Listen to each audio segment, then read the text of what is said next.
What's good? What's good? I think at the heart of this culture slash race slash class war that I keep talking about is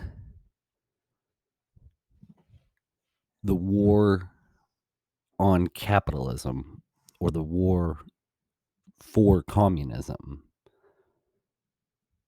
It seems that communism has made a very surprising return to popularity. However, if you have not lived a privileged life in the form of class privilege, it doesn't seem that surprising because our current cronyistic capitalistic model has failed a lot of people.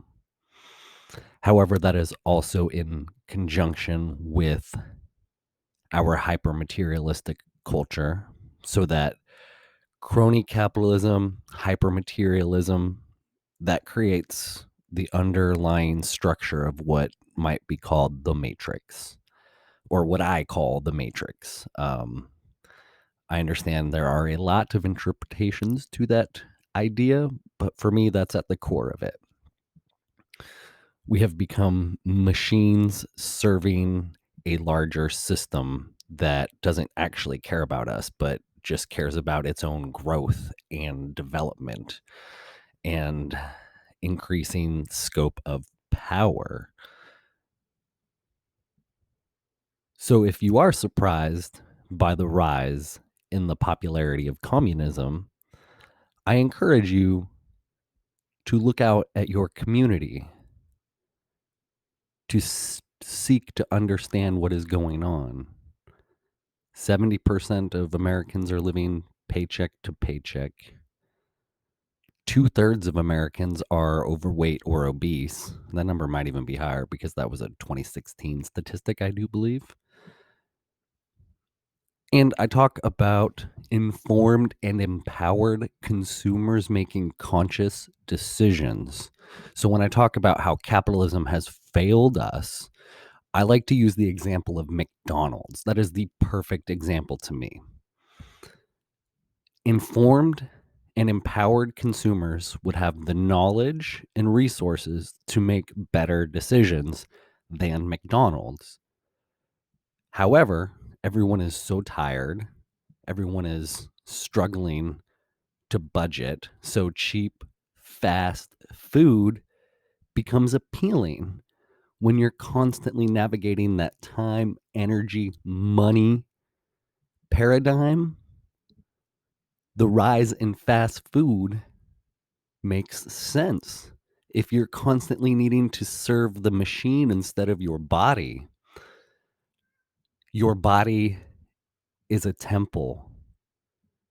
I am not Christian, but the philosophy of Jesus really resonates. A lot of the things that he said, the Jesus stuff, not the not the Bible stuff.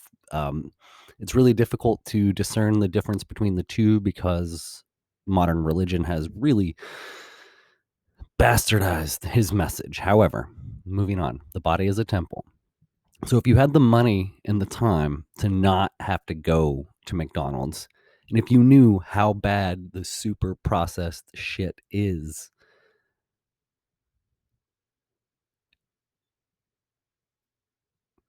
you wouldn't support McDonald's. However, in this crony capitalistic, corporate, socialistic system we have, where both parents are having to work at least one job to support a family, that wasn't the case. That wasn't always the case. And so I understand why communism slash socialism.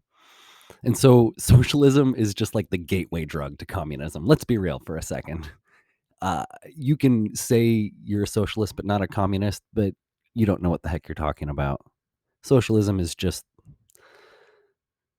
the one of the last steps before full on state sponsored communism. which has a history of literally killing people. Okay, anyways. So, that being said, I can understand why there is so much hate for capitalism because we're not getting an accurate uh, structure of capitalism. Look at the oil industry subsidies. Why are we giving subsidies to that industry that we know is not helping the planet? It's an out of date technology in a truly free market where people had the resources, thank you, universal basic income, to make decisions with their money. More people would be buying Teslas and not buying coal powered oil gas vehicles. If we incentivized the super producers, we don't even have to incentivize them. The system is the incentive itself. The reason capitalism appeals to me is because people who want to achieve great things in this world want to be rewarded for their efforts. If you begin taking away the incentives to create, to innovate, to invent, if everything that the product of your mind produces belongs to the state, people are just going to stop producing things. There should be a sufficient record of how communism has failed people. And I agree that our current structure of capitalism is failing people too. But this battle of capitalism versus socialism that is fueling the race class culture war, there's a middle way. There is a middle way.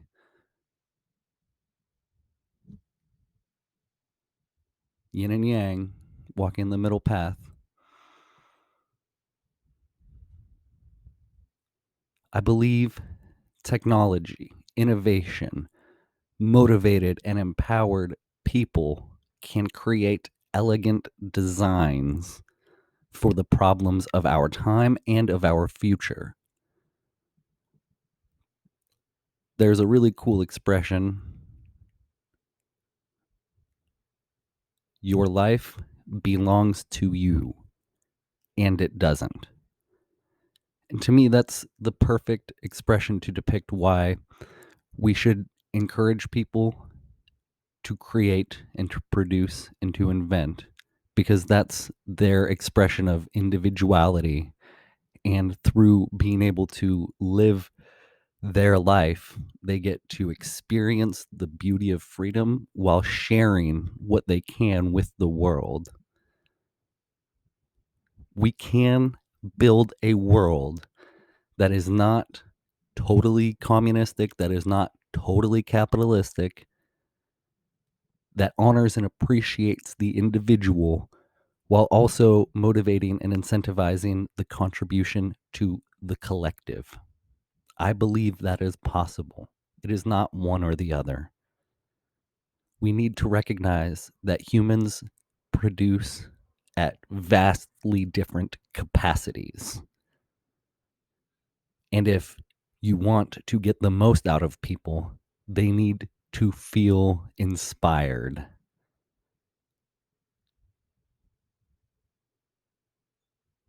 I agree, our country is broken. Insulin, the pharmaceutical industry is another good example of corporate socialism.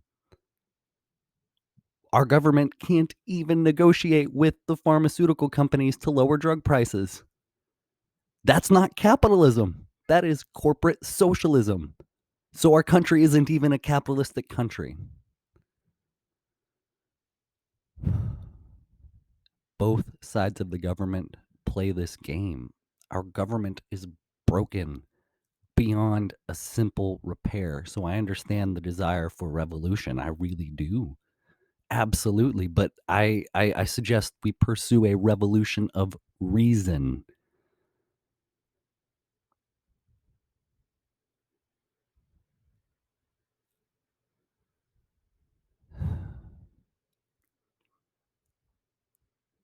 I hope some of what I said maybe resonates with you, and I hope maybe we can further the dialogue. If you want to come on the channel and chat, let's do it. But for now, those are just my random ramblings on capitalism versus communism. Thank you for listening.